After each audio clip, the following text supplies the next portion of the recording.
Soeharto. Memang tidak mudah untuk mendapat penghargaan seperti itu.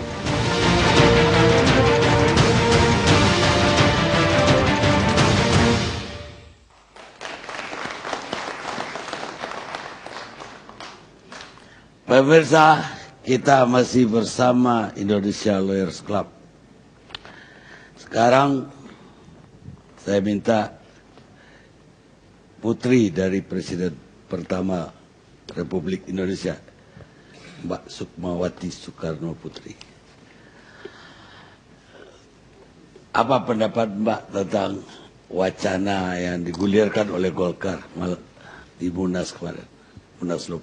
Terima kasih Bung Karni, saya dapat kesempatan untuk bicara pada malam hari ini dan menyegarkan ingatan saya di dalam benak dan kalbu saya yang kemudian membuat ada beberapa catatan tentang Soeharto, terutama kepada Golkar dan seluruh rakyat Indonesia. Apakah layak Soeharto itu mendapat gelar tersebut ketika dia adalah pelanggar HAM berat? Dia adalah pengkhianat bangsa. Dia pembunuh para pahlawan revolusi. Dia pembunuh pimpinan PNI dan masanya.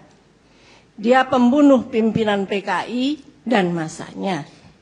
Dia penganiaya menteri-menteri kabinet Dwi Korah.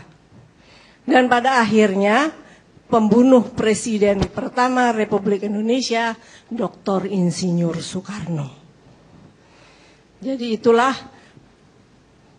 fakta-fakta sejarah yang saya catat, yang saya juga akhirnya menuliskan sebuah buku sebagai suatu kesimpulan akhir dari seluruh renungan panjang dari bermacam-macam referensi dari dalam dan luar negeri, dari saksi, dari pelaku, dari pengamat politik Indonesia. Dan ini buku saya mau berikan kepada Bung Karni untuk menambah wawasan. Jadi saya kira ya sudah dengan macam-macam apa yang saya catat di dalam perjalanan pemikiran saya di dalam politik Indonesia yang sangat menyedihkan, yang menjadi luka di dalam sanubari kami, itu kita bukanlah di kelompok yang setuju Soeharto itu diberikan gelar tersebut.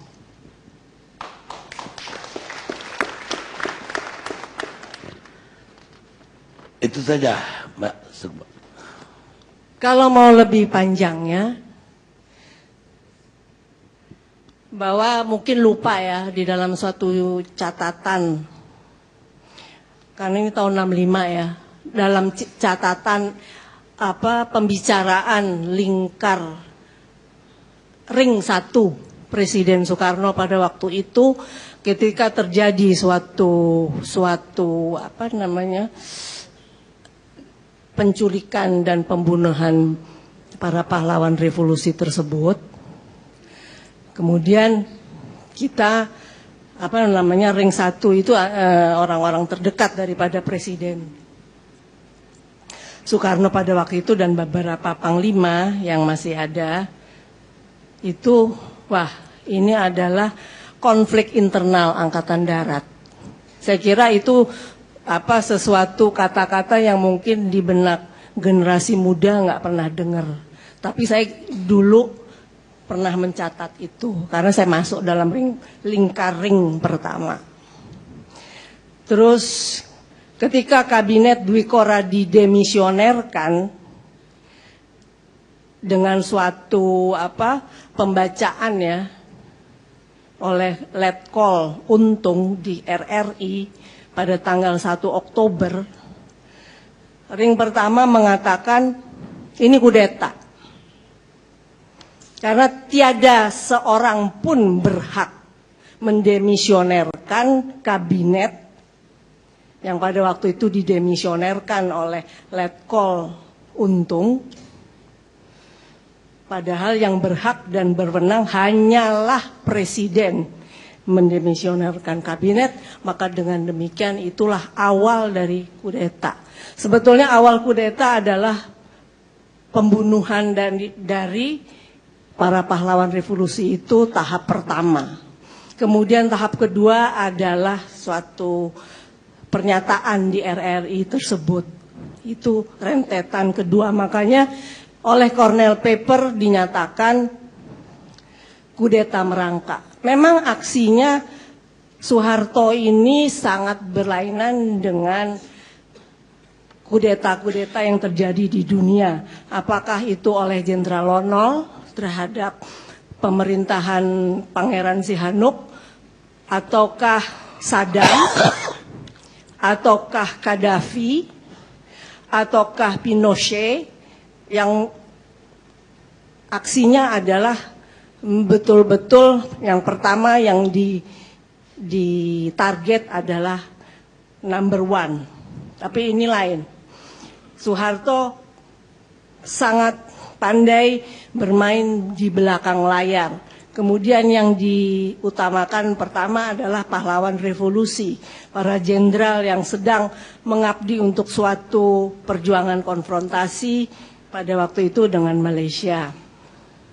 Kemudian itulah yang aksinya berlanjut lagi dengan suatu pemaksaan. Ada beberapa jenderal yang mendatangi Presiden Soekarno di Bogor dengan suatu tekanan untuk menyerahkan kekuasaan kepada Soeharto. Hingga tekanan itu pun kalau mungkin masih ingat apa tidak, pada waktu itu tekanannya juga ada moncong armada ke-7 yang di Singapura sudah siap sedia. Bahwa Bung Karno ini harus memang lengser. Dan itu direstui oleh Amerika yang sangat piawai, pakar di dalam kudeta negara-negara berkembang adalah CIA. Ini pasti banyak orang-orang CIA di Republik Indonesia sekarang ini, ya mereka pasti melihat, menguping, mengintai, silahkan saja. Saya sebagai putri dari presiden pertama, saya tidak gentar. Saya hadapi jika mereka tidak senang dengan kenyataan kesalahan apa yang mereka perbuat. Karena nyatanya memang di dalam politik pada waktu itu ada perang Vietnam, Amerika keok. Pada waktu itu ada politik bahwa Bung Karno membantu secara politik di Konferensi Asia Afrika agar RRT menjadi anggota PBB. Itu pun juga menjadi suatu realita politik sekarang, dan juga pemegang veto di Dewan Keamanan PBB. Jadi rentetan keseluruhan politik internasionalnya sangat jelas, campur tangan daripada Amerika yang selalu suka merusak ketidaksenangan mereka kepada kemajuan negara-negara berkembang. Mbak Sukma, waktu itu pasti udah belasan tahun juga lah usianya. Apakah ketika G30 SPKI itu yang namanya Soeharto sudah sehebat yang Mbak Sukma gambarkan? Karena Pangkostrat waktu itu sangat jauh di bawah sekali. Di atasnya ada Jenderal Nasution, ada Jenderal Yani, bahkan ada jenderal-jenderal yang jadi pahlawan revolusi yang sejajar dengan Jenderal Soeharto ketika itu pun banyak sekali. Apakah sehebat yang Mbak Sukma gambarkan itu? Setahu saya, jenderal yang ada masuk dan diajak rapat dan berdiskusi secara intim hanya yang saya lihat ya, adalah memang Jenderal Ahmad Yani. Sampai saya diperkenalkan kepada beliau, dan seorang jenderal memang yang saya kagumi karena gagah ya, orangnya gagah. Terus tidak pernah saya melihat Soeharto ada berdiskusi dengan bapak saya. Jadi yang paling intim memang di dalam suatu diskusi politik adalah almarhum Pak Yani. Selain menteri-menteri ya. Kemudian juga ada catatan, ini sangat kunci sekali. Ini pelaku yang membuat suatu buku pledoi dari Kolonel Alatif. Dia pelaku dari G30S. Dan di sini dia menyatakan Soeharto terlibat G30S.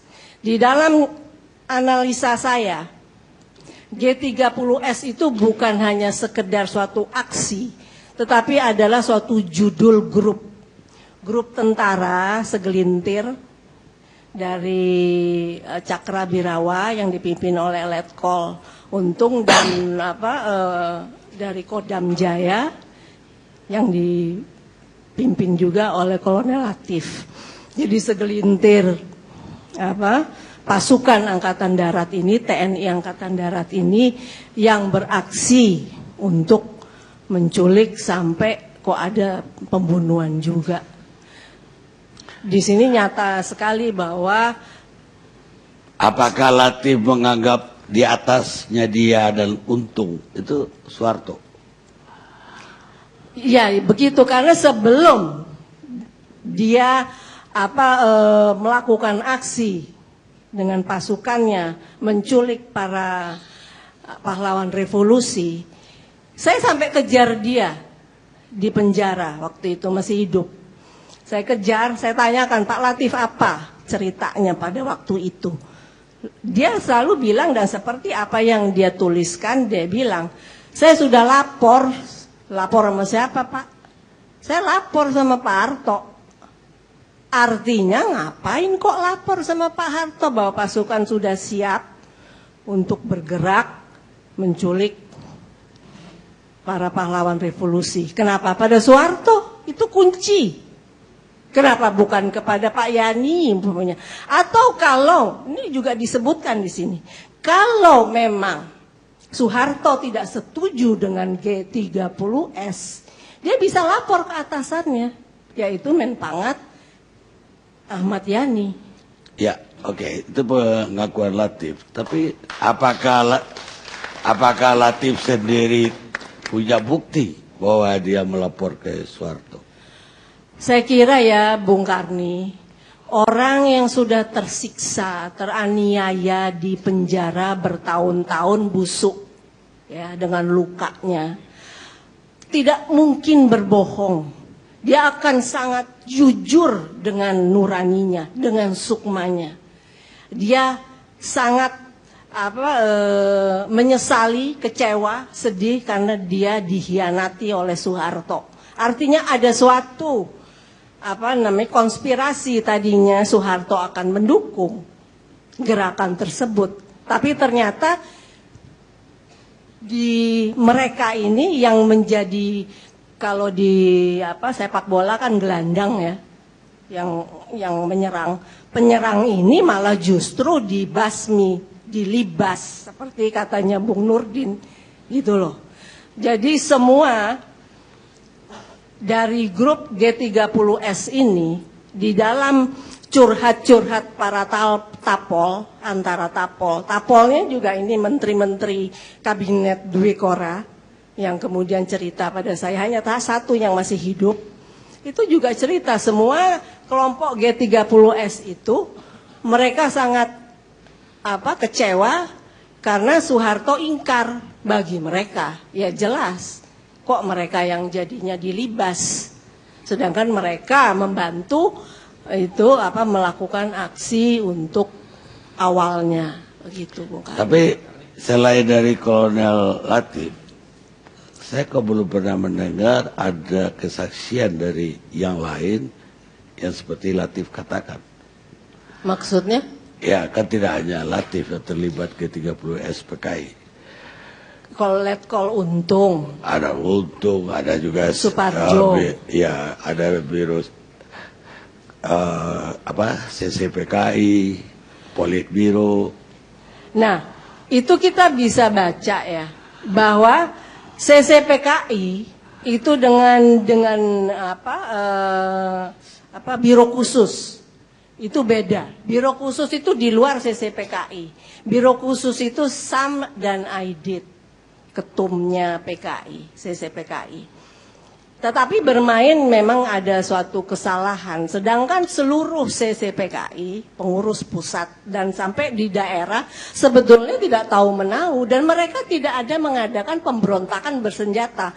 Saya melihat bukunya Fadlizon tentang Kartosuwiryo ya. Kita bisa sangat melihat perbedaan zaman Bung Karno dengan zaman Soeharto. Kartosuwiryo betul-betul berontak bersenjata. Dan banyak yang tewas dari anak-anak perguruan Cikini, anak sekolahan, tewas, luka-luka. Karena aksi daripada DITII yang dipimpin oleh Kartosuwiryo. Tapi lihatlah, ditangkap, diadili dengan baik. Waktu eksekusi berjalan pun itu dihormati dengan baiknya. Nah ini coba, ketumnya PKI. Yang pada waktu itu ruling partai itu PNI ya, dan PKI mulai meningkat. Itu tidak dibungkam saja, dijedor. Kemudian sekjennya PNI pun dijedor di lapangan.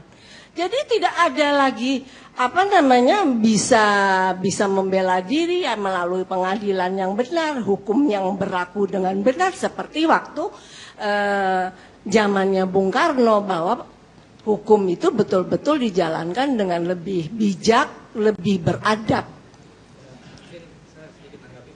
Boleh. Saya pernah wawancara juga dalam penelitian saya dengan Pak Harto, ya. Saya tanyakan kepada Pak Harto, apakah benar waktu menjelang G30S itu ada pertemuan antara Kolonel Latif dengan Pak Harto. Itu di rumah sakit ya, waktu Tommy Soeharto waktu itu sakit, masih kecil. Itu jawabannya Pak Harto itu jelas, tidak pernah ada pertemuan. Malah Pak Harto mengatakan yang bertemu dengan Kolonel Latif itu adalah Bob Hasan. Ya, katanya silakan tanya kepada Bob Hasan, orangnya masih hidup juga. Iyalah Bung Fadli, itu kelitnya namanya Soeharto yang hanya berani bermain di belakang layar. Tapi boleh Bu Sukma ya. Ini karena untuk sejarah ya, kita berdiskusi tentang satu sejarah. Menurut saya pada zaman itu pun ada satu tindakan-tindakan yang cukup represif, termasuk kepada partai yang waktu itu kalau PNI nomor 1, nomor 2-nya adalah Masyumi. Dan juga ada PSI. Masyumi dan PSI juga dibubarkan dengan begitu cepat tanpa satu proses melalui penetapan presiden tahun 1960 ya. Kemudian banyak tokoh-tokoh yang ditangkap, tokoh-tokoh pejuang juga, termasuk Buya Hamka 2,5 tahun tanpa melalui satu proses pengadilan. Mohtar Lubis ditangkap dan dipenjarakan sekitar 10 tahun pada waktu itu. Ada Kasman Singodimejo, kemudian ada Prawoto Mangkusasmito ya, dan ini sejarah, fakta sejarah ketika itu. Artinya kalau kita mau mencari titik lemah dan titik ini, Orde Lama pasti ada kelemahannya, nah, Orde Baru juga ada kelemahannya. Tadi saya sudah bahas tentang itu. Ya. Bukan hanya Hamka, yang senama dengan saya pun masuk penjara, namanya Soekarni. Iya, sudah saya bahas tadi. Pak A4, Pak. Terima kasih Bung Karni. Silakan Bismillahirrahmanirrahim. Assalamualaikum sebagai warahmatullahi wabarakatuh. orang yang pernah dipenjarakan di masa Presiden Soeharto. Ya, Saya masih sebenarnya ingat bukan sekedar keluar masuk penjara, tetapi keluar masuk rumah sakit. ya, dan Karena- juga sempat dibacok di Jalan Sabang kalau saya nggak Ya, salah. karena disiksa. Tetapi begini Bung Karni, itu semua adalah catatan masa lalu. Yang penting itu hari esok bagi bangsa dan negara kita. Maaf, saya kembali dulu kepada Bung Karno. Saya seorang pengagum Bung Karno sejak masih sekolah dasar. Tetapi saya juga pernah dibuang Bung Karno ke Sukabumi, ke Surakarta, Karanganyar, Tawamangu selama 6 bulan. Ketika saya masih mahasiswa sebagai aktivis intra dan ekstra universitas. Itu saya mengikuti Hamka Kasman ke Sukabumi itu. Tetapi ketika 2012 ada inisiatif dari Pak Taufik Kimas untuk mempahlawankan Bung Karno secara perorangan, bukan sekedar pahlawan proklamator Soekarno-Hatta, saya ikut dalam panitia itu bersama Jimli Asidiki. Dan Kasman sendiri yang pernah dipenjara lama oleh Bung Karno, beliau mengantar jenazahnya ke Blitar. Maka ketika Pak Harto juga sakit di Pertamina, rumah sakit Pertamina, saya datang dan beliau menerima saya dengan senyum, lalu saya juga refleks mencium keningnya. Dan ketika wafatnya, saya mengantar jenazahnya juga ke Mangadek. Jadi saya kira kalau cerita ini, saya setiap hari bergaul dengan Kolonel Latif, dengan CCPKI, mulai dari Syam Kamaruzamam, Pono, Bono, itu di penjara. Ketika sama-sama di penjara. Ketika sama-sama di penjara, ya. Jadi saya pernah di penjara di masa Orde Lama oleh BPI-nya Subandrio dan Kopkamtibnya di masa Orde Baru, Komtapitnya Soeharto di masa Orde Baru. Jadi alhamdulillah saya termasuk saksi sejarah menderita, tetapi semuanya itu saya tidak dendam. Jadi saya ingin mengajak bangsa ini, mari kita berdamai dengan sejarah, berdamai dengan masa lalu. Saya mau menggarisbawahi itu. Ketika saya meninggalkan gerbang penjara, kalau saya tidak meninggalkan kebencian saya di dalam penjara itu, maka sampai hari ini saya masih dalam penjara, kata Nelson Mandela. Silakan. Jadi saya ingat juga, ya guru politik saya salah seorangnya, Mr. Syafruddin Prawira Negara, ketika terakhir menjenguk saya di penjara Cipinang dan kemudian tidak sempat bertemu lagi, beliau wafat. Saudara Fatwa menoleh sebentar ke belakang sebelum meninggalkan pintu penjara. Saudara Fatwa, jangan pernah berasumsi bahwa lawan politik itu sepenuhnya salah, dan jangan juga berasumsi bahwa kita itu sepenuhnya benar. Saya kira itu mari kita renungkan itu, kata-kata Mr. Syafruddin Prawira Negara. Jadi kalau Pak Harto kita kaji sejarahnya, juga kehilafan-kehilafannya, itu kan tidak pernah akan habis satu hari satu malam kita berdebat. Dan kalau kita dengar tadi dari Bung Fadlizon, lalu Ibu Sukma, ya lebih baik kita lihat saja awal pada masa revolusi itu, serangan 1 Maret, dan ujungnya beliau yang membubarkan PKI. Kita lihat saja ujungnya di situ. Nah, yang lain cerita-cerita ini adalah suatu perjalanan seorang presiden, kepala negara dengan segala tanggung jawab nasionalnya pada waktu itu. Ya. Jadi ya kasarnya Pak Fatwa kan sangat melupakan pengalamannya keluar masuk penjara tadi. Artinya dengan ikhlas sekali sudah memaafkan. Saya masih ingat loh penderitaan Patwa di Cipinang, ngirim surat ke saya, hanya minta dibeliin tape recorder. Saya nggak tahu.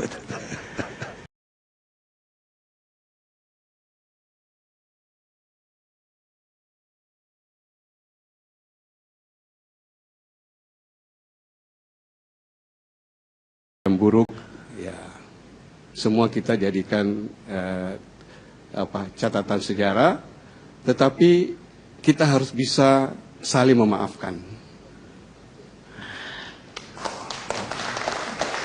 Apakah dengan demikian saya bisa simpulkan bahwa Pak Patwa setuju justru kalau Presiden Soeharto dijadikan pahlawan nasional?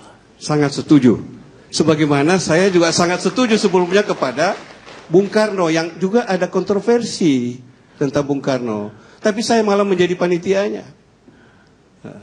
Jadi kalau Pak Harto juga sangat setuju. Meskipun saya pernah menderita luar biasa.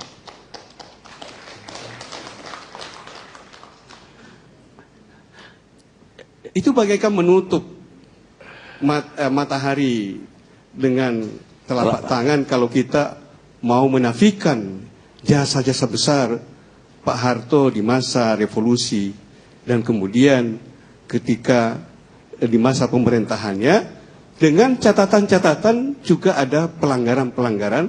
Saya ikut pelanggaran HAM. Dan kami di petisi 50 itu luar biasa melakukan perlawanan yang serius kepada Pak Harto. Dan disinilah saya mengalami, saya yang jadi sasaran, karena mungkin saya yang kira-kira paling ringan risikonya kalau saya yang menjadi sasaran dari Kopkamtib. Tapi saya juga tunjukkan bahwa saya satu-satunya warga negara Indonesia yang pernah menuntut Kopkamtib di pengadilan. Saya ingin menunjukkan juga. Tapi toh ketika 10 tahun Benny Murdani meninggal, Ibu Benny Murdani mencari saya lewat bekas ajudan suaminya Nono Sampono untuk bersedia memberikan testimoni pada buku suaminya, dan saya penuhi. Dan barangkali tidak banyak yang tahu bahwa Ali Sadikin luar biasa juga perlawanannya melalui petisi 50 dengan Pak Harto. Tetapi malah lebih dulu dari saya menjenguk Pak Harto di Jalan Cendana. Dan kemudian Pak Harto membalasnya juga, diantar oleh Mbak Tutut bersilaturahim kepada Pak Ali Sadikin di Jalan Borobudur nomor 2. Jadi apa sebenarnya yang perlu kita simpan dendam di kalangan para pemimpin kita ini? Kalau kita berkaca juga, dan saya dengar cerita langsung misalnya dari Pak Natsir, bagaimana di parlemen misalnya mau lempar-lemparan kursi antara orang-orang Masyumi dengan PKI. Tetapi anak Isa Ansari, teman saya yang sudah meninggal, Endang Saifuddin Ansari, itu malah dipangku-pangku oleh Aidit. Jadi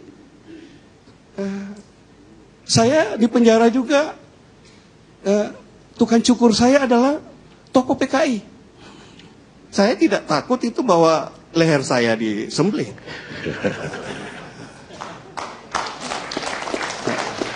Jadi Soekarno, saya berhadapan di Prom Pemuda, di Badan Kerjasama Pemuda Militer sebelum di penjara, tetapi di penjara kami selalu bertukar pikiran dengan baik.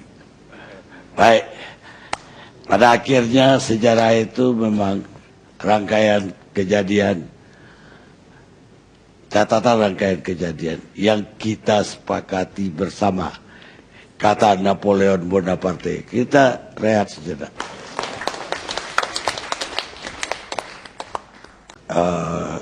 CCPKI, Politbiro.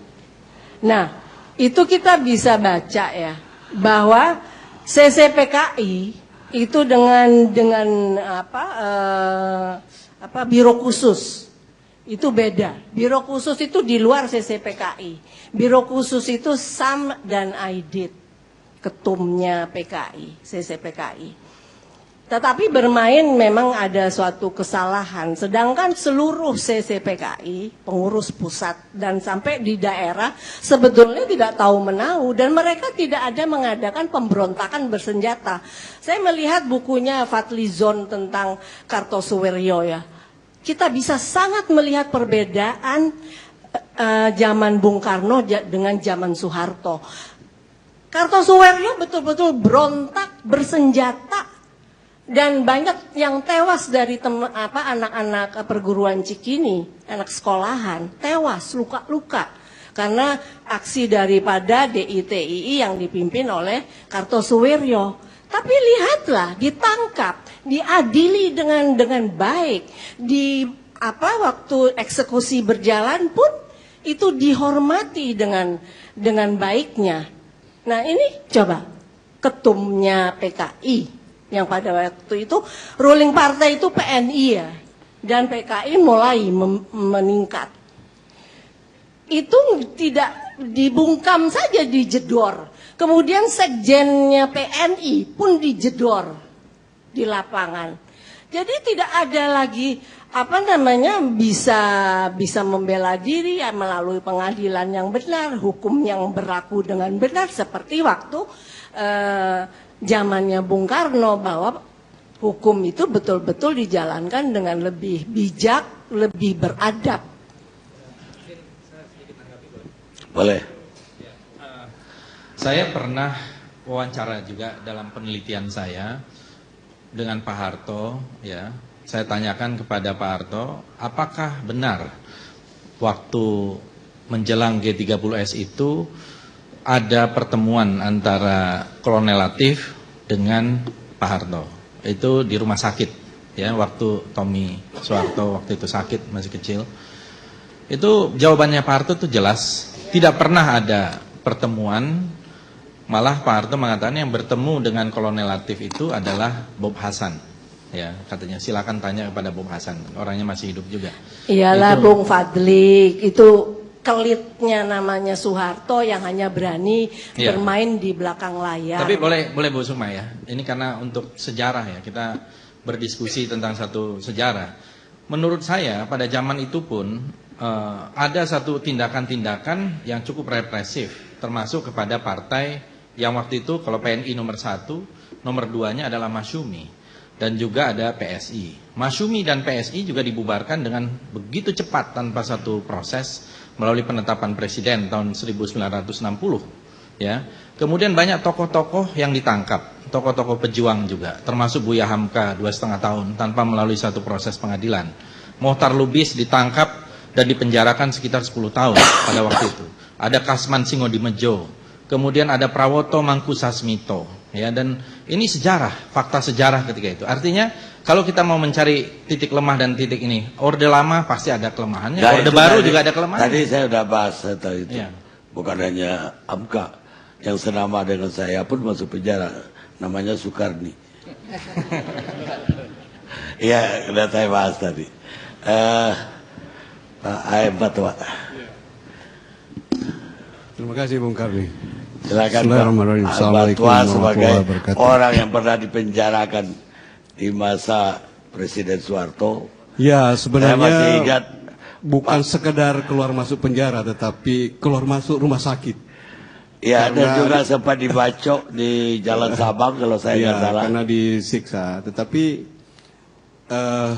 begini Bung Karni, itu semua adalah catatan masa lalu. Yang penting itu hari esok bagi bangsa dan negara kita. Maaf, saya kembali dulu kepada Bung Karno. Saya seorang pengagum Bung Karno sejak masih sekolah dasar. Tetapi saya juga pernah dibuang Bung Karno ke Sukabumi, ke Surakarta, Karanganyar, Tawamangu selama 6 bulan. Ketika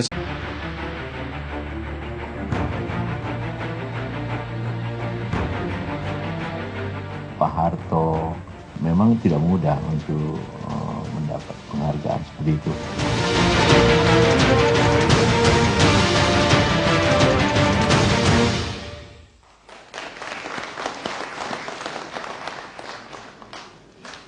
Pemirsa, kita masih bersama Indonesia Lawyers Club.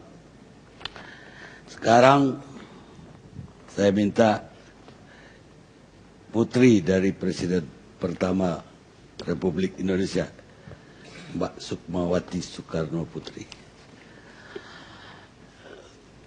Apa pendapat Mbak tentang wacana yang digulirkan oleh Golkar di Munas kemarin, Munaslup? Terima kasih Bung Karni, saya dapat kesempatan untuk bicara pada malam hari ini dan menyegarkan ingatan saya di dalam benak dan kalbu saya yang kemudian membuat ada beberapa catatan tentang Soeharto, terutama kepada Golkar dan seluruh rakyat Indonesia. Apakah layak Soeharto itu mendapat gelar tersebut ketika dia adalah pelanggar HAM berat? Dia adalah pengkhianat bangsa. Dia pembunuh para pahlawan revolusi. Dia pembunuh pimpinan PNI dan masanya. Dia pembunuh pimpinan PKI dan masanya. Dia penganiaya menteri kabinet Dwi Korah. Dan pada akhirnya pembunuh Presiden pertama Republik Indonesia, Dr. Insinyur Soekarno. Jadi itulah fakta-fakta sejarah yang saya catat, yang saya juga akhirnya menuliskan sebuah buku sebagai suatu kesimpulan akhir dari seluruh renungan panjang dari bermacam-macam referensi dari dalam dan luar negeri, dari saksi, dari pelaku, dari pengamat politik Indonesia. Dan ini buku saya mau berikan kepada Bung Karni untuk menambah wawasan. Jadi saya kira ya sudah dengan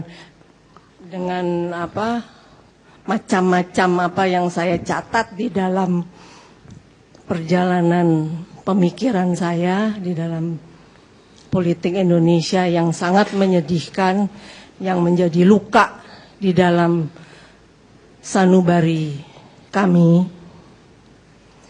itu kita bukanlah di kelompok yang setuju Soeharto itu diberikan gelar tersebut.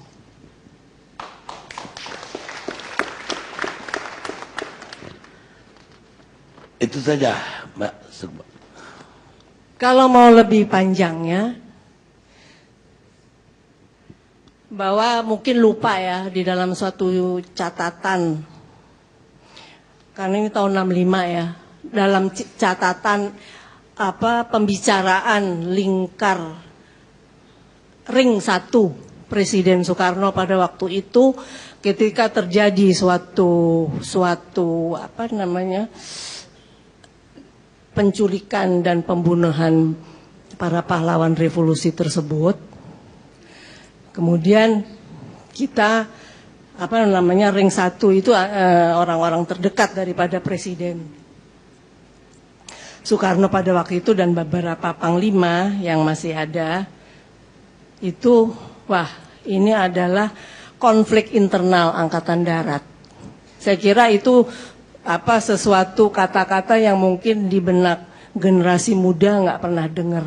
Tapi saya dulu pernah mencatat itu karena saya masuk dalam lingkar ring pertama. Terus ketika kabinet Dwi Korah didemisionerkan dengan suatu pembacaan ya oleh Letkol Untung di RRI pada tanggal 1 Oktober ring pertama mengatakan ini kudeta. Karena tiada seorang pun berhak mendemisionerkan kabinet yang pada waktu itu didemisionerkan oleh Letkol Untung. Padahal yang berhak dan berwenang hanyalah presiden mendemisionerkan kabinet, maka dengan demikian itulah awal dari kudeta. Sebetulnya awal kudeta adalah pembunuhan dari para pahlawan revolusi itu tahap pertama. Kemudian tahap kedua adalah suatu pernyataan di RRI tersebut.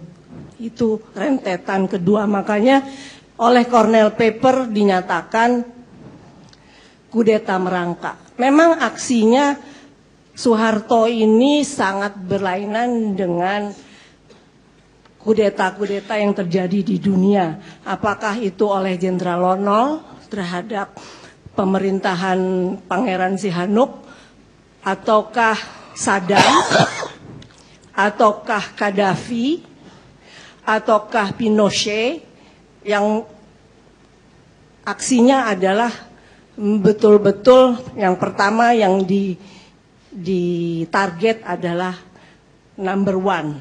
Tapi ini lain.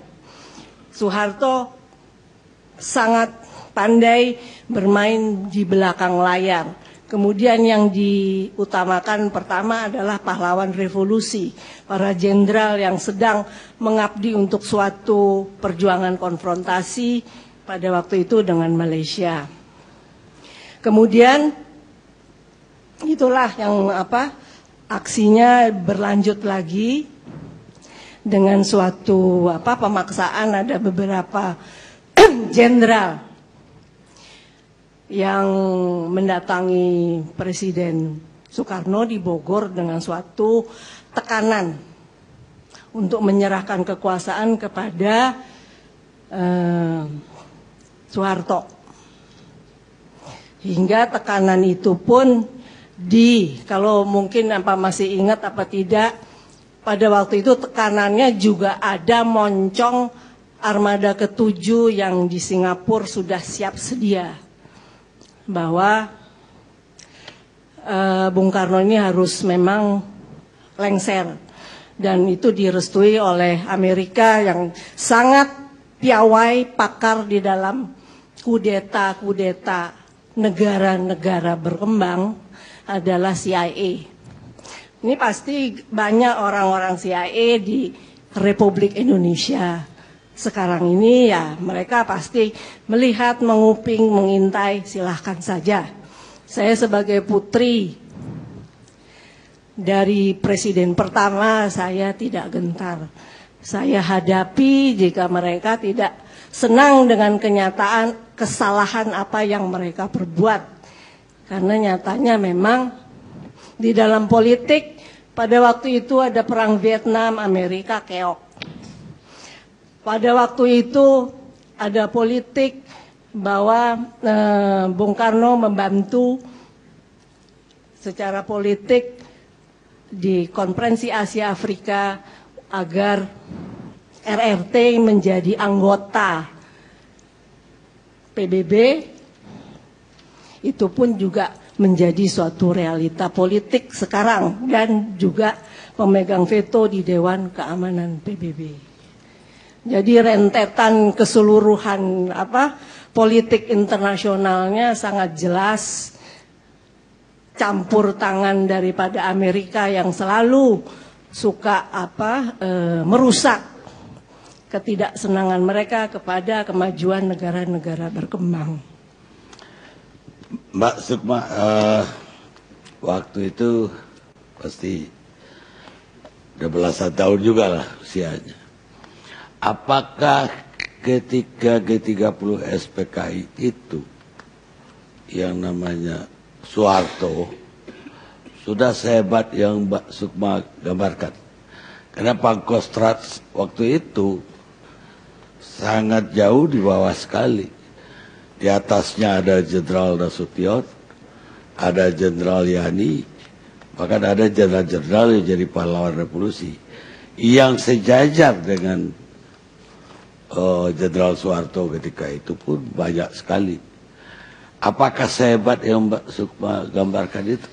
Setahu saya, jenderal yang ada masuk dan diajak rap. Saya masih mahasiswa sebagai aktivis intra dan ekstra universitas. Itu saya mengikuti Hamka Kasman ke Sukabumi itu. Tetapi ketika 2012 ada inisiatif dari Pak Taufik Kimas untuk mempahlawankan Bung Karno secara perorangan, bukan sekedar pahlawan proklamator Soekarno-Hatta, saya ikut dalam panitia itu bersama Jimli Asidiki. Dan Kasman sendiri yang pernah dipenjara lama oleh Bung Karno, beliau mengantar jenazahnya ke Blitar. Maka ketika Pak Harto juga sakit di Pertamina, rumah sakit Pertamina, saya datang dan beliau menerima saya dengan senyum, lalu saya juga refleks mencium keningnya. Dan ketika wafatnya, saya mengantar jenazahnya juga ke Mangadek. Jadi saya kira kalau cerita ini, saya setiap hari bergaul dengan Kolonel Latif, dengan CCPKI, mulai dari Syam Kamaruzamam, Pono, Bono, itu di penjara. Ketika sama-sama di penjara. Ketika sama-sama di penjara, ya.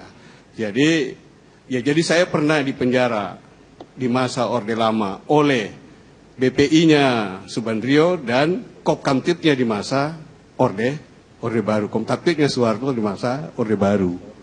Jadi alhamdulillah saya termasuk saksi sejarah menderita, tetapi semuanya itu saya tidak dendam. Jadi saya ingin mengajak bangsa ini, mari kita berdamai dengan sejarah, berdamai dengan masa lalu.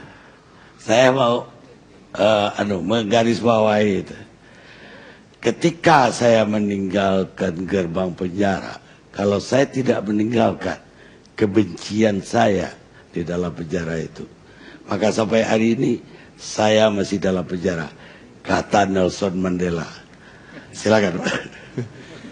Jadi saya ingat juga, ya guru politik saya salah seorangnya, Mr. Syafruddin Prawira Negara, ketika terakhir menjenguk saya di penjara Cipinang dan kemudian tidak sempat bertemu lagi, beliau wafat.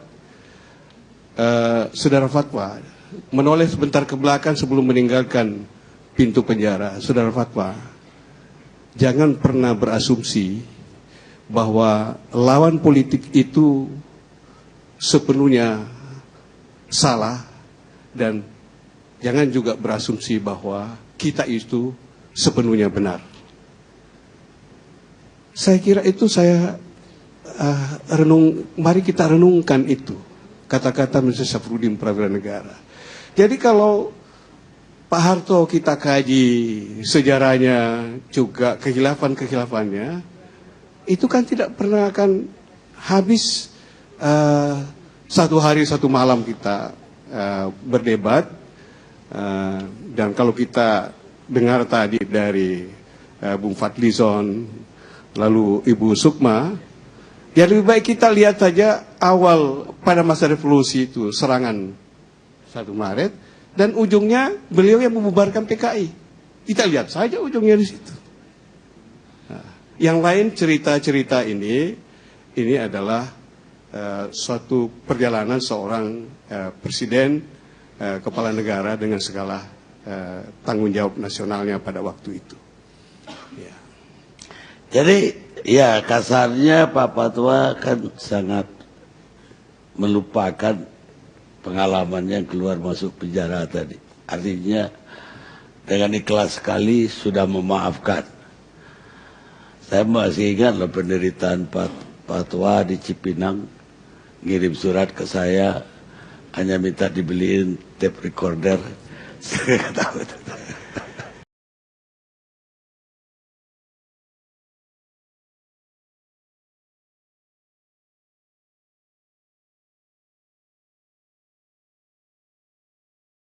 buruk, ya semua kita jadikan catatan sejarah, tetapi kita harus bisa saling memaafkan.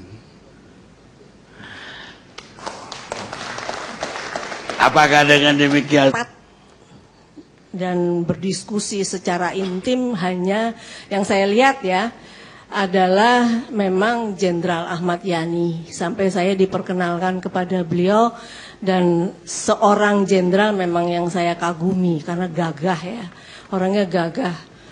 Terus tidak pernah saya melihat Soeharto ada berdiskusi dengan bapak saya. Jadi yang paling intim memang di dalam suatu diskusi politik adalah almarhum Pak Yani. Selain menteri-menteri ya. Kemudian juga ada catatan, ini sangat kunci sekali. Ini pelaku yang membuat suatu buku pledoi dari Kolonel Alatif. Dia pelaku dari G30S. Dan di sini dia menyatakan Soeharto terlibat G30S.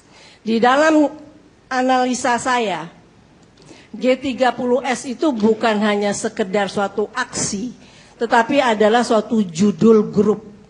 Grup tentara segelintir dari Cakrabirawa yang dipimpin oleh Letkol Untung dan dari Kodam Jaya yang dipimpin juga oleh Kolonel Latif. Jadi segelintir pasukan Angkatan Darat ini, TNI Angkatan Darat ini yang beraksi untuk menculik sampai kok ada pembunuhan juga. Di sini nyata sekali bahwa apakah Latif menganggap di atasnya dia dan Untung itu Soeharto? Ya begitu, karena sebelum dia melakukan aksi dengan pasukannya menculik para pahlawan revolusi, saya sampai kejar dia di penjara waktu itu masih hidup. Saya kejar, saya tanyakan, Pak Latif apa ceritanya pada waktu itu? Dia selalu bilang, dan seperti apa yang dia tuliskan, dia bilang, saya sudah lapor sama siapa Pak? Saya lapor sama Pak Harto. Artinya ngapain kok lapor sama Pak Harto bahwa pasukan sudah siap untuk bergerak menculik para pahlawan revolusi. Kenapa pada Soeharto? Itu kunci. Kenapa bukan kepada Pak Yani umpamanya? Atau kalau ini juga disebutkan di sini, kalau memang Soeharto tidak setuju dengan G30S, dia bisa lapor ke atasannya, yaitu Menpangat Ahmad Yani. Ya, oke, itu pengakuan Latif. Tapi apakah Latif sendiri punya bukti bahwa dia melapor ke Soeharto? Saya kira ya Bung Karni, orang yang sudah tersiksa, teraniaya di penjara bertahun-tahun busuk ya dengan lukanya, tidak mungkin berbohong. Dia akan sangat jujur dengan nuraninya, dengan sukmanya. Dia sangat menyesali, kecewa, sedih karena dia dikhianati oleh Soeharto. Artinya ada suatu konspirasi, tadinya Soeharto akan mendukung gerakan tersebut, tapi ternyata di mereka ini yang menjadi, kalau di sepak bola kan gelandang ya, yang penyerang ini malah justru dibasmi, dilibas seperti katanya Bung Nurdin gitu loh. Jadi semua dari grup G30S ini di dalam curhat-curhat para tapol, antara tapolnya juga ini menteri-menteri kabinet Dwi Kora yang kemudian cerita pada saya, hanya satu yang masih hidup, itu juga cerita semua kelompok G30S itu mereka sangat kecewa karena Soeharto ingkar. Bagi mereka ya jelas, kok mereka yang jadinya dilibas, sedangkan mereka membantu itu melakukan aksi untuk awalnya begitu, Bung Karno. Tapi selain dari Kolonel Latif, saya kok belum pernah mendengar ada kesaksian dari yang lain yang seperti Latif katakan. Maksudnya? Ya, kan tidak hanya Latif yang terlibat ke 30 SPKI. Letkol Untung. Ada Untung, ada juga Suparjo. ya, ada Biro